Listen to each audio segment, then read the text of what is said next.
Hi, I'm Old Sneelock. Welcome to another episode of Old Sneelock's Workshop.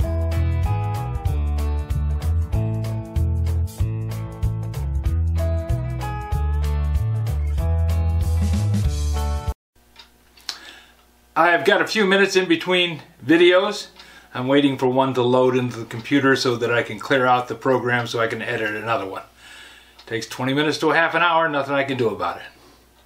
So in the meantime, I quite often do little jobs around the shop. And today I picked up this pair of needle nose pliers that I bought at the estate sale. They cost me $1, and I love needle nose pliers. Great for reaching in those tight little spots and grabbing a hold of something that you can't get these fat fingers into. Watch repair, this is a little big for.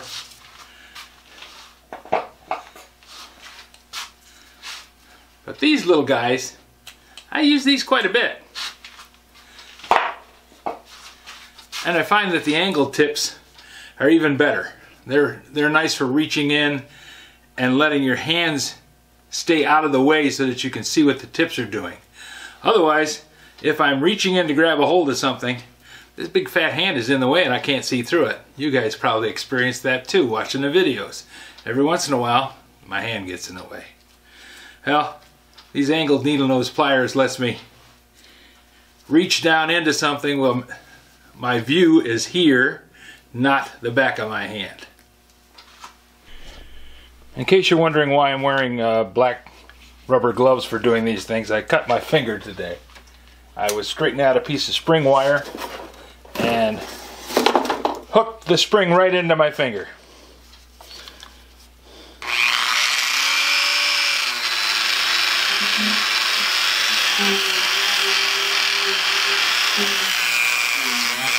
Needless to say, I was not happy about it, but crap happens and you go on.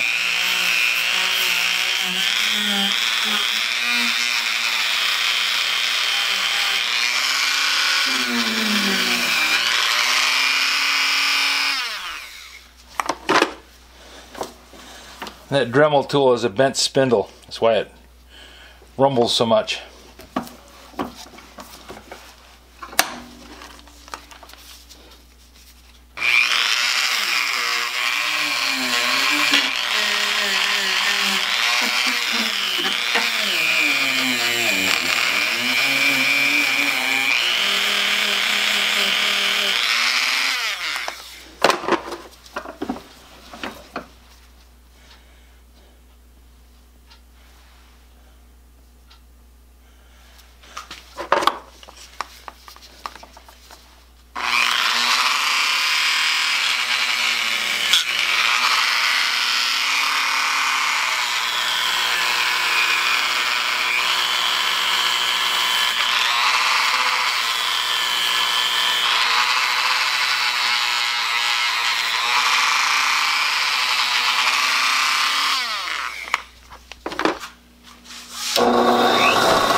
Even though this is just a little short job, I seem to be spending an inordinate amount of time taping and then untaping. I think the masking takes longer than any other part of any project.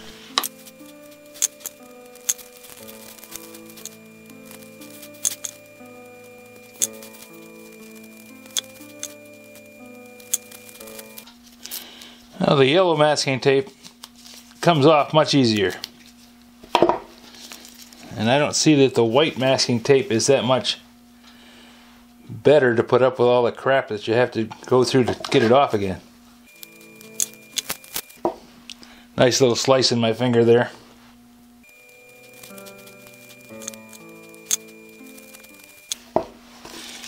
So I think I'll be using the yellow from now on. The white, not worth the trouble.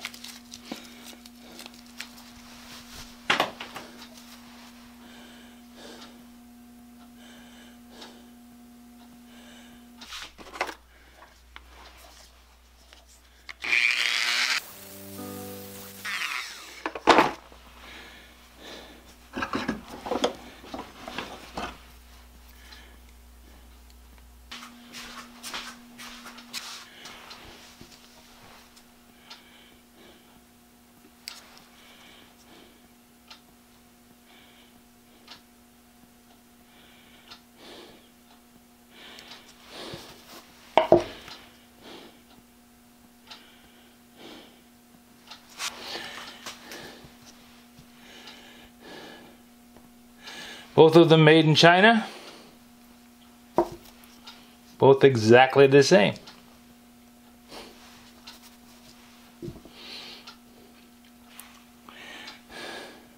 But this one is now cleaned up and polished, which that's more of a thing just to see if I could do it than anything else. Most of the time, my pliers look like these.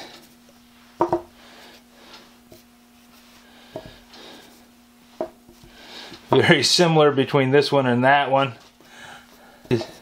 This pair is drop forged and made in Japan. These two are made in China. It doesn't say whether they're forged or not. It doesn't really matter.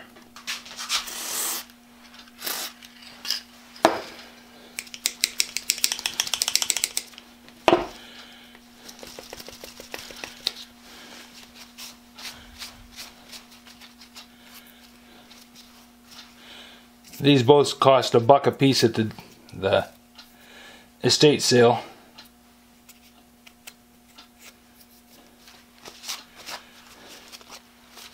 I think at $1 a piece they're okay. And I am indirectly buying from China. I admit it fully. But then again, I'm buying it from some guy who died who bought it in China. All a matter of semantics.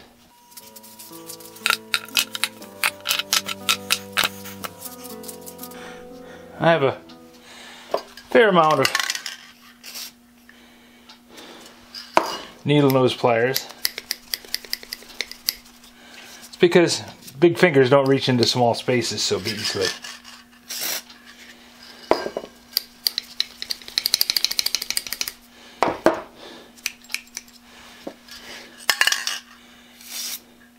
Now I have these spring-loaded ones, and they're okay. Not something that I look for. They're more in the real tiny ones.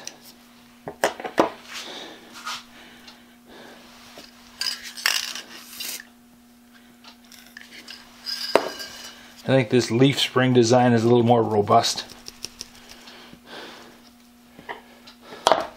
The coil springs are open to damage and a little more fragile.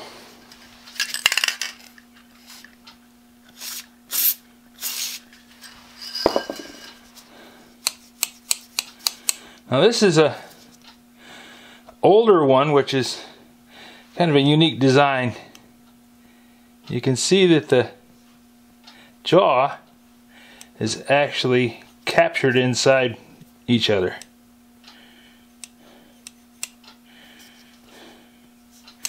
Unfortunately, they were very fragile up here on the tips, so they're constantly getting bent.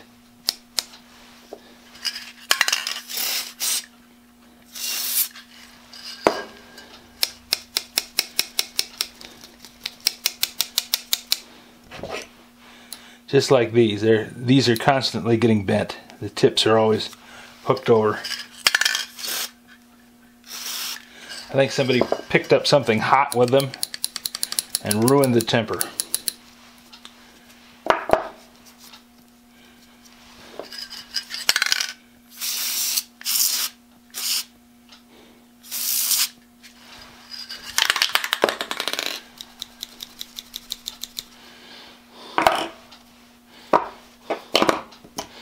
So never count your tools, but I can say pretty much without a doubt that I have enough.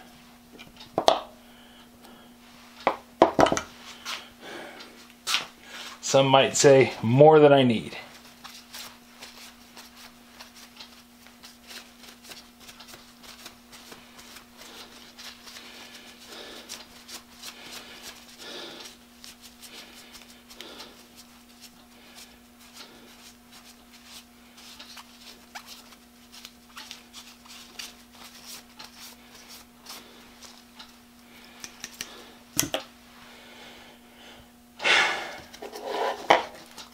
And now I have two more. One cleaned up set and one still rusty. Will I clean up the rusty ones? I will probably wire brush them. I doubt I will polish them. If you have any suggestions for a new video, questions about today's video, or any of the other videos on the channel, just drop a note in the comments. You know I read them all. Thanks for watching. Now I've heard the computer ding. That means my file is ready to upload and we're off to the races.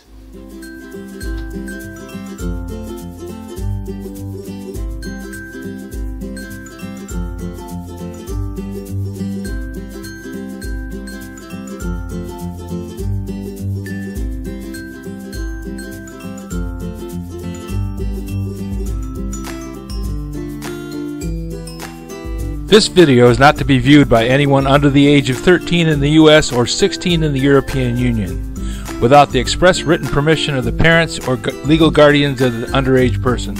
Such written permission must be on file at the local government entity in charge of enforcing the rules and regulations established by the FTC. Anyone violating these terms is admitting by default that they hold harmless the owners and operators of this channel. Any and all questions should be addressed to your local branch of the FTC.